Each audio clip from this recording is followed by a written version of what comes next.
Good EM Brad, adunay pipila ka matang sa gisimba sa mga tao sa tibuok kalibutan.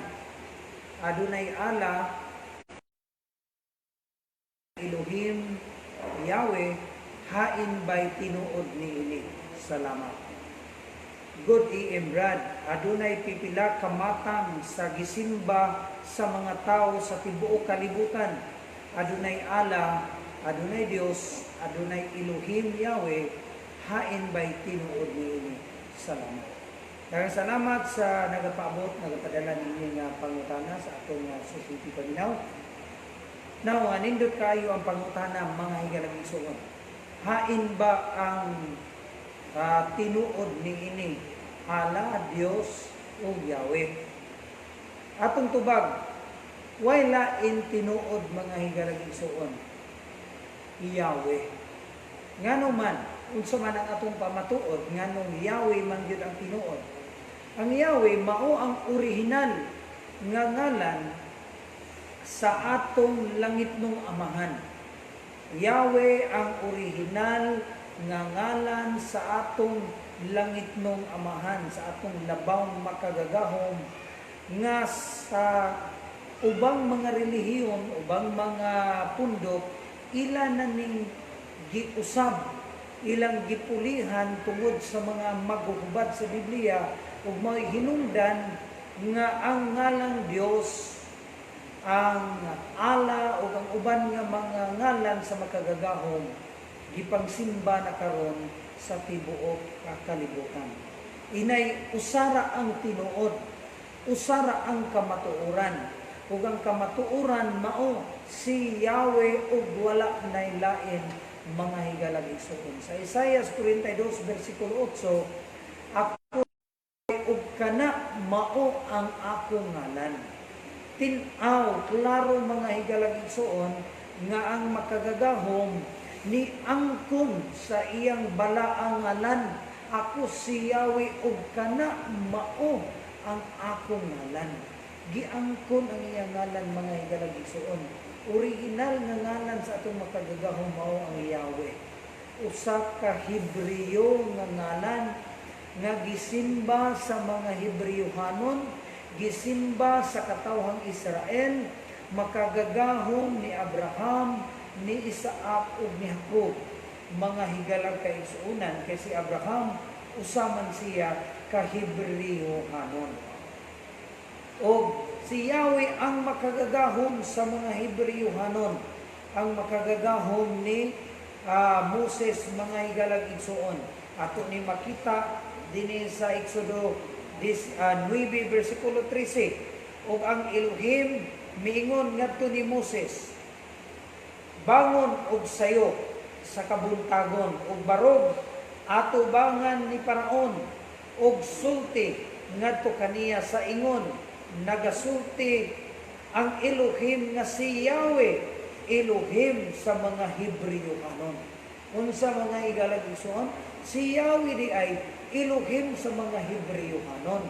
Kinsa maning mga Hebreuhanon, mga Hebrew people, sila ang mga katawhang Israel, sila si Moses, sila mga propeta, mga higalag igsoon, ang mga apostoles, ang atong mahal nga Misaya. Sila mga Israelita, ug ang ilang sinultian, mga Hebreuhanon, mga higalag igsoon. Ug ang ilang makagagahom, mao si Yahweh. Si Yahweh mo'y matuod nga makagagahom mga higalag igsoon. Now, sa pangutana, hain may tinuod nga daghan man ang gisimba sa mga katawhan sa kalibutan, mga higalag kaigsuonan ay nagsimba ni Allah. Kinsa maning nagsimba ni Allah? Sila ang mga Islam, ang religion nga Islam nagsimba ni Allah mga higalag igsuon. No, og ang aduna po'y nagsimba sa Dios, kinsa man ni ang mga Christians, ang mga Kristiyano, mga higalag kaigsuonan na ay nagkalain-laing mga sikta, mga organisasyon, religion, mga higalag igsoon, apan ang gisimba ang Dios ra gihapon mga higalag igsoon. Ang ilang gialagaran si Dios, no? Ang giila nila nga makagagahong mga higalagison. Apan wala sila nasayod nga ang Dios di ay wala kini nagpunting ngadto ni Yahweh. Wala kini nagkahulugan nga sa paglitok nimo anang Dios. Si Yahweh ang buot ipasabot ni anak mga higalagison. Ang tinago mao nga ang paglitok nimo anang Dios usa ka na ka makagagahom sa mga Griego. Makagagahom na sa mga Griego, mga higalagison sa grace nga nasod. Sila mao na ang pinakataas nga deity, pinakataas nga makagagahom sa mga Griego. Now, nganong nainon-ani man ni mga higalagison nga halos naman kadarasa karon sa tao, ang mga Arabo nagsimba ni Allah, ang mga Kristiyan nagsimba sa Dios, ang Israel nagsimba ni Yahweh, ang China nagsimbang Buddha, naapay India nagsimba ni Krishna, naapay nagsimba ni Tao, nagkalain mga higalagison ay nagsimba kaniadtong panahon. Sa panahon sa mga sa Israel na nagsimba ni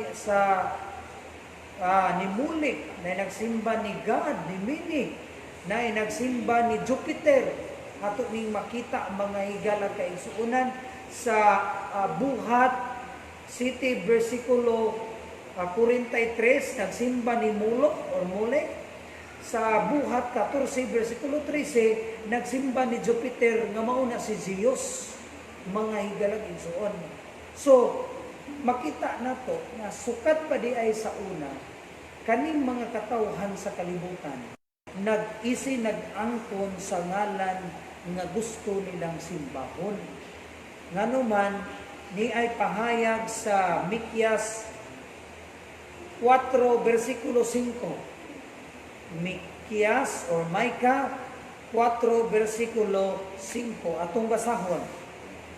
Kay ang tanang katawhan mulakaw ang matag usa diha sa ngalan sa iyang makagagahom o kita mulakaw diha sa ngalan ni Yahweh nga atong Elohim hangtod sa kahangturan.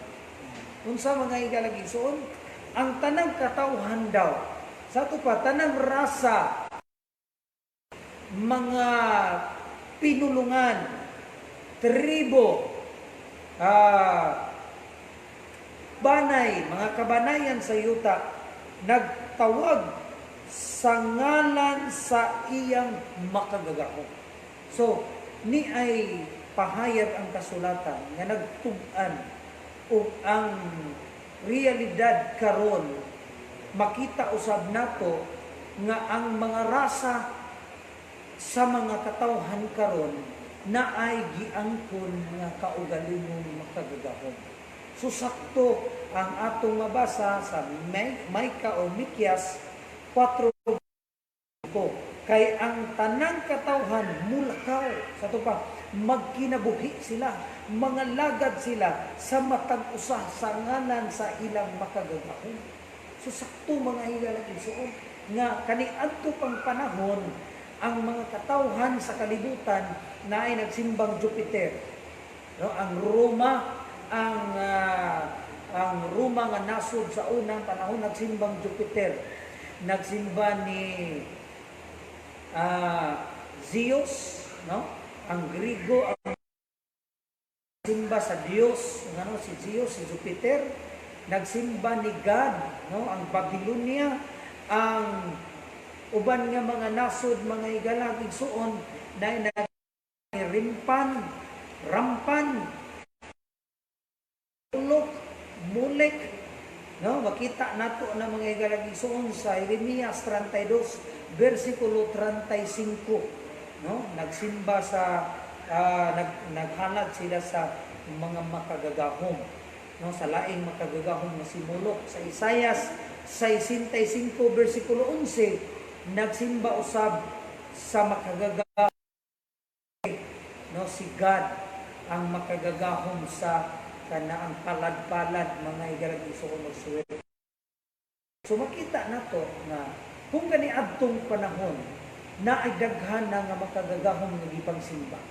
Mao bitaw hinungdan nga ang katawhang Israel gikan sa pagkaulipon sa Ehipto sulod sa 400 kapin ka mga tuig. Giluwas gayud ni Abayawe pinaagi sa iyahang gamhanang mga kamot nga makabaton sila kagawasan ug kaluwasan gikan sa pagka sa nasud sa Misraim or Ehipto. Tungod kay ang Ehipto mga higala igsoon wala nagsimba ni Yahweh. Ang Ehipto adunay kaugalingong makagagahom. So kaning pagsimbag mga makagagahom sa una pa ning panahon. Kung ang atong panahon karon atong makita nga ang mga rasa sa katawhan nagsimba usab sa lain-lain mga makagagahom, ang nganong nagsimba man silang Buddha. Ang sa akong balikon ang mga Islam, ang mga Arab country nag-alagad ni Allah. Ang uban po mga nasod naapoy laing makagagahom. Ang Christian nagsimba sa Dios. Mga higalangisoon nga diin ang kana nga pagtulunan gikan sa Roma, no, gikan sa Roma mga higalangisoon. Now ngano man naingon ani man nga ang makagagahom nga tinuod usa man ang makagagahom nga tinuod si Yahweh lamang ug wa nay lain. Kinsa man si Yahweh makagagahom sa Israel. So naitabo na yung mga gitawag og kompetensya sa mga makagagahom mga higalangisoon. Nganong ingon ani man ang nahitabo nga ang matag nasod nag-alagad man sa iyang kaugalingong makagagahom. Tungod kay ang katawhan sa kalibutan nahisalaag timbungan mga higalangisoon. Ato ning makita sa Pinadayag 12 bersikulo 9 atong basahon. Pinadayag 12 bersikulo 9. Ug ang dako nga dragon gihinginlan kadtong karaan nga bitin nga gitawag si Satanas nga nagalimbong sa tibuok kalibutan. Siya gihinginlan ngadto sa yuta ug ang iyang anghel gihinginlan uban kaniya. Unsa mga higalangisoon, ang karaang bitin day nga si Satanas nagalimbong sa tibuok kalibutan, nagalimbong sa unsang paagi nga nalimbungan man ang mga katawhan sa kalibutan. Sa paagi nga ang katawhan sa kalibutan, iyang gihaylo sa pagsimba sa mga nagkalain-lain nga ngalan sa makagagahom. Oo, lain-lain nga ngalan sa makagagahom mga higalangisoon.